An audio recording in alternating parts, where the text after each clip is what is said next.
दोस्तों नमस्कार। मैं हूं आपका मित्र कुंवर सिंह चौहान। आज मैं आपको माता सबरी के बारे में बताता हूं और ये भी बताऊंगा कि भगवान श्री राम ने सबरी के झूठे बेर क्यों खाए थे। माता सबरी पूर्व जन्म में इंद्रलोक की अप्सरा थी। पद्म पुराण में लिखा है कि एक बार इंद्र के दरबार में भगवान श्री विष्णु का आगमन हुआ।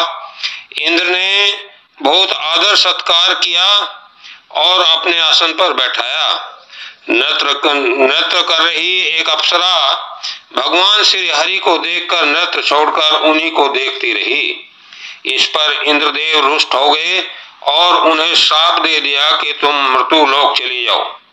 जब अप्सरा ने बताया कि वे भगवान श्री हरि विष्णु के भक्ति भाव में भाव विभोर हो गई थी, तो इंद्र ने कहा कि मेरा श्राप व्यर्थ नहीं जा सकता। जब त्रेता युग में के अंतिम चरण में श्री हरि विष्णु अवतार में श्री राम तुम्हारी कुटिया में आएंगे, तब तुम्हारा उद्धार होगा। समय व्यतीत हुआ और वह अप्सरा राजा ऋतुध्वज की रानी बन गई। नाम पड़ा परमश्री। रानी परमश्री तथा राजा ऋतुध्वज की इच्छा हुई कि वे कुंभ मेले में गंगा स्नान करें। राजा ने रानी के लिए अलग घाट बनवाया तथा रानी के जाने के रास्ते में तथा घाट पर कनाते लगवा दी। राजा रानी दोनों ने स्नान किया। जब वे चलने लगे तो रानी की नजर कुछ घाट पर बैठे संतों पर पड़ी जो यज्ञ कर रहे थे। रानी ने इच्छा जाहिर की कि क्यों न हम भी इन संतों के यज्ञ में सम्मिलित हो जाएं।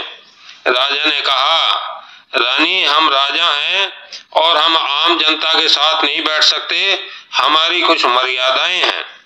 रानी बड़ी दुखी हुई, किंतु वे राजा से कुछ न कह सकी। वह श्री हरि विष्णु की आराधना में लग गई। श्री विष्णु हरि उनकी तपस्या से प्रसन्न हुए और कहा कि जो वर चाहो मांग लो। रानी ने कहा कि मेरा अगला जन्म हो तो मुझे राजा की पुत्री न बनाया जाए, मैं रूपमान भी न बनूं, मुझे ऐसा बनाना कि मैं संतों के साथ यज्ञ में सम्मिलित हो सकूं, उनकी सेवा कर सकूं। श्री हरि ने कहा कि ऐसा ही होगा। तत्पश्चात रानी ने जल समाधि ले ली। जब रानी परमश्री का अगला जन्म हुआ, भीलों के सबरा कबीले में हुआ। वे सुंदर भी नहीं थी और उनका असली नाम शर्मना था और सबरा कबीले में जन्म लेने से उनका नाम सबरी पड़ गया था। जब वे जवान हुई तो उनके पिता ने ऐसे युवक से उनकी शादी करना तय किया जो मांस मदिरा का सेवन करता था।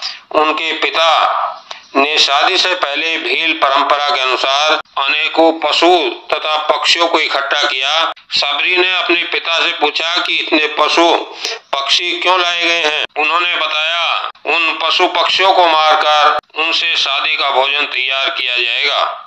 सबरी ने तय किया कि यदि मेरे लिए इतने जीवों को मारा जाएगा तो मैं शादी ही नहीं करूंगी। वे शादी के एक दिन पहले घर से निकलकर दूर जंगल में ऋषि मतंग के आश्रम में चली गई और वहां यज्ञ में सम्मिलित होती और ऋषियों की सेवा करती।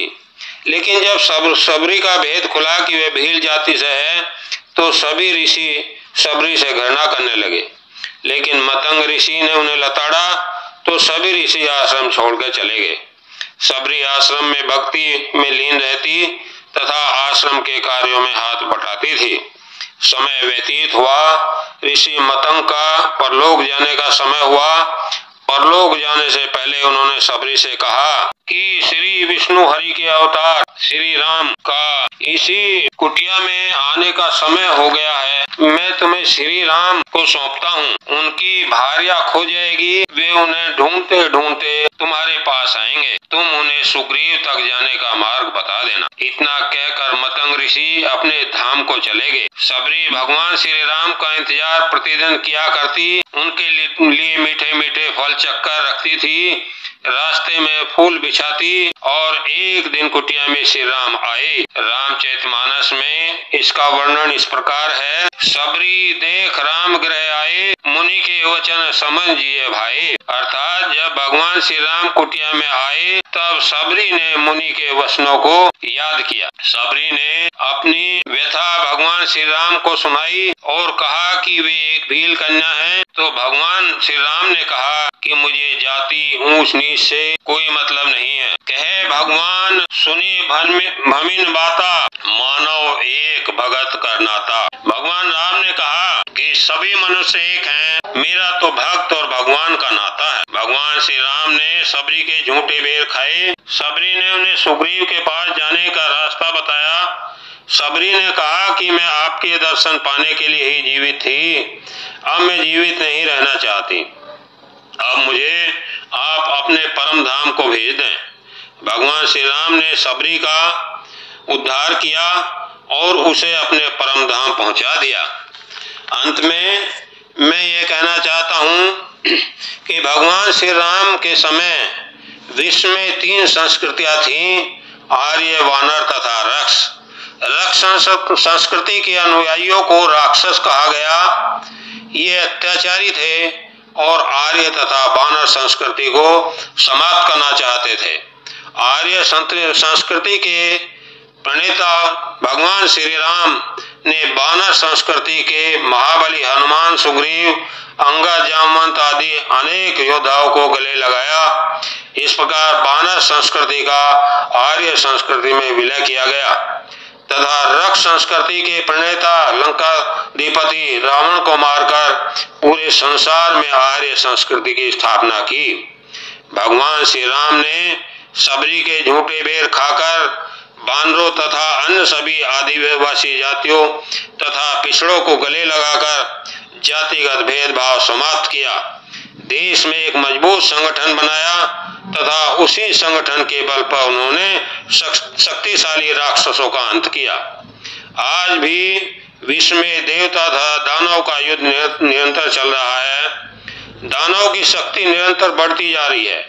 उनका उद्देश्य विश्व में देव संस्कृति, जो सनातन संस्कृति है, को समाप्त करना है।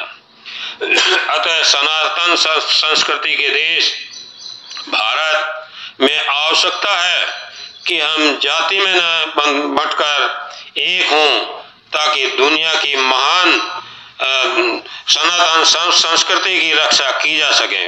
जय श्री राम।